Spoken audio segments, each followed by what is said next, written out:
샬롬 샬롬. 다음 단어는 미크바, 침례 부분입니다. 우리에게 유대인이나 이방인이나 영적인 침례를 해야 되는 그 과정을 지금 하나님께서 주시기 때문에 거기에 대한 말씀을 배우는 부분입니다.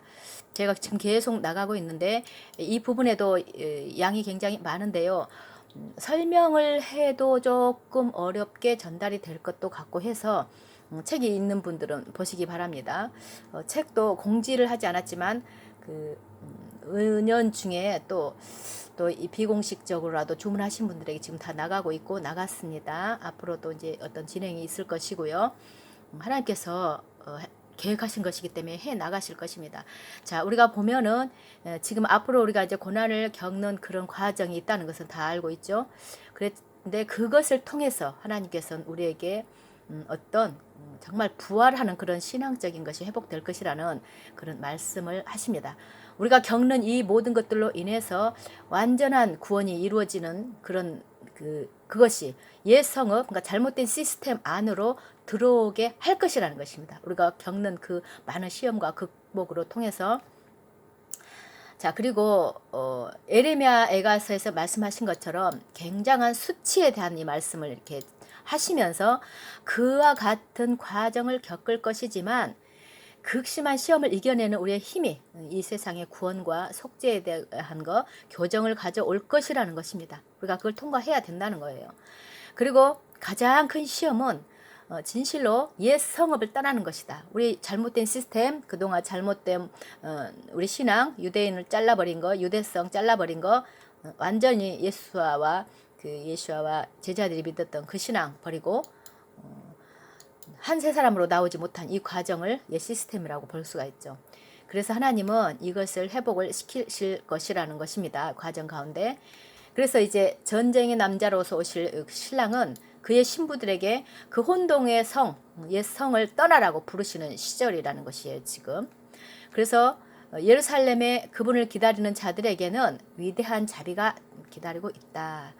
그리고 우리는 이 영적 이제 침례, 영적 정결함을 통해서 나가야 되어지는데 여기에서 이방 나라와 유대인들은 새롭게 저들의 눈이 열려서 정말 제대로 된 예수아와 그 토라의 말씀을 통해서 된 그 정결하게 된 그 신앙으로서 이방인들을 깨워야 되는 그런 역할을 하는 과정이 있습니다. 또 우리 유대인 이방인들의 과정이 있죠. 이렇게 이들이 정결한 그 과정을 나아가야 되는데 그 과정은 토라를 통해서 이루어진다. 그래서 토라의 말씀을 모르는 사람들은 이 지금 하나님께서 찾고자 하는 그 부류들에 가지 못한다는 것이에요. 자, 그래서 한 그룹은 토라를 받는 자들이고 다른 그룹은 토라를 소유한 자들이죠. 유대인. 이들의 그 역할을 감당함으로 말미암아 이제 그 정결 과정, 이 지금 앞으로 이 시즌을 통해서 하나님은 하시겠다는 것입니다. 유대인과 이방인들이 이것을 통과시키면서. 자, 이 유대인들이 지금 물리적인 상황에서 이스라엘 돌아오고 있죠. 그것을 하는 이유는 이방인들이 그 땅으로, 그러니까 결국은 유대인을 통해서 모든 구원의 시작이 되잖아요. 그것을 이 세상에서 이루기 위한, 이방인들을 그 땅으로 데리고 오기 위한, 물리적이든 영적이든 그것을 하시는 그 일을 하겠다는 것이고, 이것은 외형적인 물리적인 세상에서만 이루어지는 거 아니라 이방인들에게 내면의 신앙의 건설이 세워져야 된다는 걸 말씀하시는 것입니다. 그래서 지금의 그 옛성, 잘못된 이런 모든 시스템에서 도망하고 나아가서 도피성과 같은 그 옛 신앙을 회복시키는, 뿌리적인 신앙을 회복시키는 그 도피성, 유대성, 유대이즘, 예루살렘, 이것을 회복시키는 그 도피성에서 다 나아갔죠. 이것으로 나아갈 수 있는 그 건설을 해야 되는데 그 길이 유일한 길이다. 지금 그 길로 나아가는 길만이 유일한 길이다. 마지막 때. 그게 도피성이다. 이거 시리즈로 계속 보시길 바라고 책에서 이것을 아시기 바랍니다. 너무나 중요한 거예요. 우리 신앙의 마지막 때 뭘로 준비하겠습니까? 막연하게 내가 죄짓지 않고 그 차원은 아니라는 거죠. 자, 그래서 신명기의 말씀을 보면은 여기에 무슨 말씀이 있냐면 유대인 이스라엘이 그 가나안 땅에 들어갔을 때에 그 땅에서 거주할 때에 모든 소산물의 만물을 하나님께 드리라는 그 말씀이 나옵니다. 이것을 하나님께 드리는 이 테루마 예물 이것에 대한 말씀을 하시는데 단순히 육적인 것을 하나님께 바치라는 그런 의미가 아니라 이 남은 자들을 의미하는 뜻이라는 거예요. 이게 테루마가. 그래서 남은 자들을 취해서 하나님께 바치라는 뜻이 있다는 것인데 그 테루마에 대한 메시지를 좀 우리가 그 원리를 좀 배워봅니다. 먼저도 좀 나눴는데 50분의 1, 즉 2%를 하나님께서 먼저 거두시고 그 다음에 어떤 원리가 있는데 첫 열매로 이렇게 드려진 이 곡식을 통해서 다른 추수를 하고자 하는 하나님의 뜻이 있는 것을 지금 말씀해 주십니다. 처음 익은 곡식 가루가 거룩하면 그 온 떡덩이가 거룩하다는 그 이스라엘에게 알려주신 그 원리가 있죠. 이것이 마지막 때 우리에게도 같이 적용되는 원리이기 때문에 말씀해 주시는 것이고 그 계시록 7장 9절에 보면 나오죠. 이스라엘의 14만 4천 또 이방인들의 많은 무리의 수. 그런데 지금 그 14만 4천이라는 것이 50분의 1이고 퍼센트로 보면 2%인데 이들을 하나님께서 먼저 거두어 드리고 또 나머지 사람들을 추수하겠다는 그 원리를 알려주십니다. 이것이 얼마나 우리에게 귀합니까? 이런 원리를 우리가 어떻게 알겠습니까? 그런데 여기에 있는 그 2% 이들을 통해서 남은 자들이 유대인들이 돌아올 것인데 그 구속의 해가 올 것인데 이 남은 자들은 지금 남은 자들은 추수의 규모를 결정하는 그런 사람들이라는 거예요. 이들에 의해서 이스라엘도 그렇고 이방인들도. 그래서 구원의 때에 이방인들도 그 인침 받는 자들은 많은 사람들이 무리가 들어올 텐데 그 2%를 통해서 들어온다는 것입니다. 그러니까 2%에 들어오는 첫 열매가 되는 것이 중요하다는 것이고 지금 그런 자들이 들어오라는 초청입니다. 이스라엘 가운데는 14만 4천이라고 이야기를 했죠. 그런데 여기에서 샤피라께서 해주신 말씀이 뭐냐면 자신이 그 비전 가운데 받은 위대한 비밀이라는 것입니다. 이 원리를 깨달은 것이래요. 성경에도 있지만 아무나 이런 말 우리 못 들었잖아요. 그래서 굉장히 귀한 메시지이고 제2성전 때 보면은 그때의 이스라엘 자손이 720만이었대요. 그러니까 사도 요한이 계시록에서 기록된 이런 어떤 그 시대에는 유대인의 숫자가 720만이니까 14만 4천 그 원리적인 것을 그때 쓰신 거라고 보면 되겠죠. 그래서 첫 열매 2%라고 볼 수 있다는 것이죠. 그 원리적인 것이 마지막 때에도 해당이 된다는 것입니다. 그래서 구원자가 시온에서 나올 것이고 야곱에게서 경건하지 않은 것을 돌이키실 때가 되는데 그 2%를 통해서 이렇게 많은 이스라엘이 돌아오는 그때를 지금 말씀해 주시면서 그때의 인자의 징조가 하늘에서 보이고 이스라엘 자손들이 그들의 구속자를 알아보는 그 회개의 시간이 있을 것이라는 것입니다. 그래서 찌른 자들도 그를 보고 애곡하면서 돌아오죠.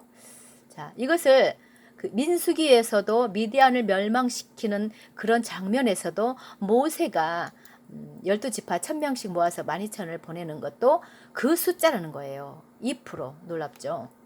그래서 첫 열매 때문에 그들 때문에 이스라엘 자손이 한 사람도 죽지 않고 그때 구원을 다 받고 이스라엘 백성이 살아나죠. 이게 마지막 날에 일어날 것이다 라고 말씀해 주시는 것입니다. 그래서 이 테루마라는 그 원리는 그 토라에서 우리가 이런 원리를 우리가 찾잖아요 지금. 그래서 첫 열매 이런 부분에서 그 테루마가 전체 추수를 결정할 것이기 때문에 이 메시지를 우리가 알고 또 우리가 첫 열매로 드려지는 사람들이 왜 이런 원리로 인해서 첫 열매 신부 남은 자를 배우는지 준비돼야 되는지를 알 수 있는 귀한 말씀이라는 것입니다. 그래서 이들이 추수의 미래와 구속의 시기까지도 결정한다는 거예요. 준비되면 이 일이 이루어지는 하나님의 역사가 이루어진다는 것입니다. 이 첫 열매 이 남은 자는 토라와 메시아로부터 파생이 된다는 것입니다. 여기서부터 그러니까 메시아에 대해서 올바로 아는 그런 신앙과 더불어서 또 토라의 말씀 가운데 바로 세워지는 자들이 이 역할을 할 수 있다라는 것이 여기 내포가 되었습니다. 사실 이 말씀 속에 히브리어로 보면 그래서 이방 나라 테루마 남은 자는 토라로 돌아가는 자들이 될 것이다. 이방인의 남은 자는 내가 남은 자 신부 뭐 천열매 되겠다고 막 그러잖아요. 그런데 토라의 말씀에 근거한 그 신앙이 되지 않고 있다면 뭐 좀 이렇게 우리가 볼 때 마지막 때 알고 그런 사람이 준비되는 것이 아니라는 것입니다. 그리고 로시아샤나 나팔절에 메시아가 재림한다는 그런 상징적인 그런 메시지들이 이미 나와 있죠. 이제 절기 배우면서. 자, 그래서 이 메시아의 나팔 소리가 들려올 때 그 첫 열매와의 관계 속에 보면 또 어떤 메시지가 있는가 하면 이 히브리의 말씀에 들어가서 보면 이게 자세히 다 나와 있습니다. 테루아라는 단어, 나팔이라는 그 단어는 토라가 그러니까 하나님의 말씀의 토라가 70개국 온 열방에 회복이 될 때 물이 바다 덮은 같이 그 말씀 있죠. 회복이 될 때에 나팔 소리가 들려질 것이라는 그 말이 이 말에 들어 있다는 거예요. 내포되어 있다는 것입니다. 히브리어는 엄청난 메시지입니다. 히브리어 배우시기 여러분 히브리어 배우시기 바랍니다. 그렇게 어렵지 않을 것 같아요. 저도 시작했습니다. 자, 그 남은 자 속에 70개국의 회복이 들어있다는 메시지가 이 히브리어에 포함이 되어 있다는 거예요. 그 글자 속에. 자, 그래서 마지막 때 우리에게 전체적인 구속은 유대인의 충만함을 통해서 올 것인데 그것은 또 그 토라로 하나님의 말씀 토라로 돌아오는 이방인의 충만함을 통해서 온다는 거예요. 그러니까 먼저는 이방인들이 토라의 말씀으로 회복되고 온전한 유대인의 메시아라는 것을 이것을 온전히 잘 배워지고 뿌리적인 신앙이 되고 유대성 하나님께서 우리에게 하라고 하신 이 모든 것들이 회복된 뿌리적인 그 믿음이 되어진 사람들의 충만함에 되었을 때에 유대인의 충만함을 이끌어 온다는 것입니다. 그랬을 때 유대인의 충만함으로 인해서 온 열방이 또 회복이 됩니다. 토라를 가르쳐주기 때문에 이들에게 말씀이 맡겨졌잖아요. 자, 그런 원리이기 때문에 우리가 정말 귀하고 알 수 있죠. 그래서 그 테루마 첫 열매 남은 자에 대한 것과 테루아 쇼파르 열방의 회복이 깃들어 있는 이 메시지 이것은 그 안에 그런 메시지들이 들어 있는데 이방 나라에 임할 충만함을 이렇게 가르쳐 주는 메시지가 이 안에 들어 있다는 거예요.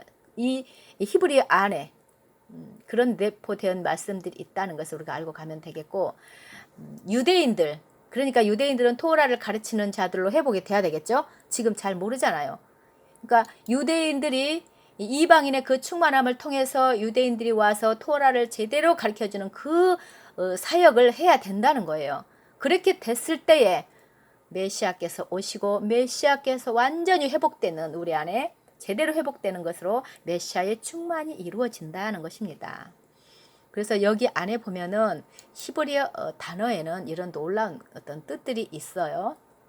그것을 이제 여러분들이 배우면 좋겠다는 생각이 들고 자, 추가적으로 좀 이 부분은 이제 우리가 돌 그렇잖아요. 그러니까 메시아는 진리의 돌이신데 이 도피성 우리가 가야 되는 거기에 도피성의 기초석은 진리이신 메시아에 대해서 우리가 바로 아는 그것이 되어져야 완벽하게 세워진다는 것입니다. 우리 안에 제대로 된 메시아, 예수와 유대인의 왕 이런 부분이 정확하게 우리 세계에 그 지식적으로 잘 영적으로 깨달아져야 된다는 이게 기초가 되어야 된다는 것이고 이방 나라들이 이 바로 되어진 이 돌 위에 기록된 언약으로 돌아와야 된다.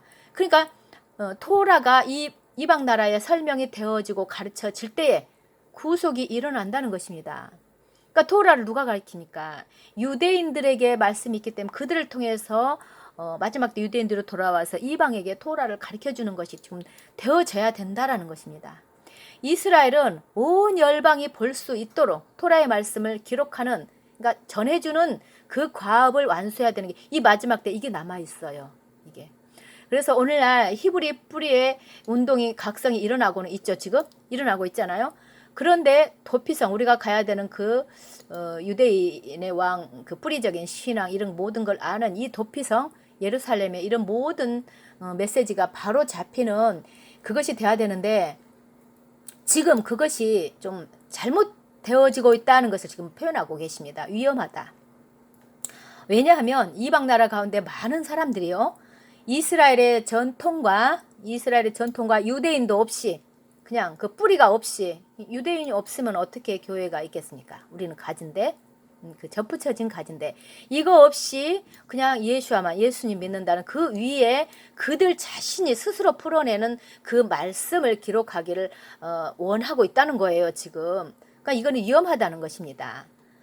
그러니까 원리가 있잖아요. 유대인들에게 말씀을 맡겨 유대인들이 그 토라를 제대로 가르쳐 주는 것을 하나님이 원래 초대교회에 있었잖아요. 그것이 잘려진 것을 회복이 돼야 된다는 여기 말씀이 내포되어 있는 거죠. 그런즉 유대인의 나음이 무엇이며 할례의 유익이 무엇이냐? 범사에 많으니 우선은 그들이 하나님의 말씀을 맡았습니다. 이거를 무시하면 되겠냐는 거죠. 유대인에게 하나님께서 맡겨놓으신 그 메시지는 다르다는 거예요. 굉장히 깊다는 것이죠. 특히 전통적으로 다 알고 그 랍비 과정을 잘 담은 그런 분들 중에서 또 예수아를 믿는 분들에게서 나오는 메시지가 완전히 그런 것들을 우리를 회복시킨 이 샤피라께서 그걸 지금 해주시고 계잖아요. 다 그래서 진품인 돌 제대로 된 예수아를 가져오라는 것입니다. 그래서 그 돌을 그러니까 제대로 된 메시아를 우리에게 가르쳐주고 하는 이런 어떤 것도 중요한데요. 또 우리에게 그 진품인 토라를 기록하는 것, 우리에게 가르쳐주는 것, 제대로 된 토라를 가르쳐주시는 것이 우리에게 도전이라는 거예요. 잘못된 메시지 전해주면 안 된다는 것입니다. 성경 메시지. 그래서 예수와 제대로 된 예수와 진품과 토라를 통합시키는 과제는 이 성읍 다시 새로 세워져야 될 이 성읍의 기초 설립을 위해서 아주 깊게 검토가 지금 되어야 된다 이것을 말하는 것입니다. 지금 검토되어야 된다는 거예요. 우리가 잘못 전해지면 안 된다는 것입니다. 자, 이러한 공동의 노력을 위해서 유대인과 이방을 모으는 일은 첫 번째 이제 구속에서 쉽지 않았다는 거예요. 지금 이것도 옛날에 그 출애굽 때도 쉽지 않았죠. 그런데 이제 또 우리 구속에서 마지막 때 구속도 쉽지는 않지만 이것이 회복돼야 되고 또 두 번째 출애굽과 같은 그 역사는 이제 이루어져야 된다는 것입니다. 여러분 조금 제가 알아듣기 쉽게 한다고 많이 합니다만 그 쉽지는 않죠. 여러분들 그러나 이것이 이해는 됐을 거라고 보고 글로 보실 분들 보시고 들을 분들 들으면서 붙잡으시기 바랍니다. 그리고 기도하시기 바랍니다. 우리 꼭 준비되기를 원합니다. 샬롬.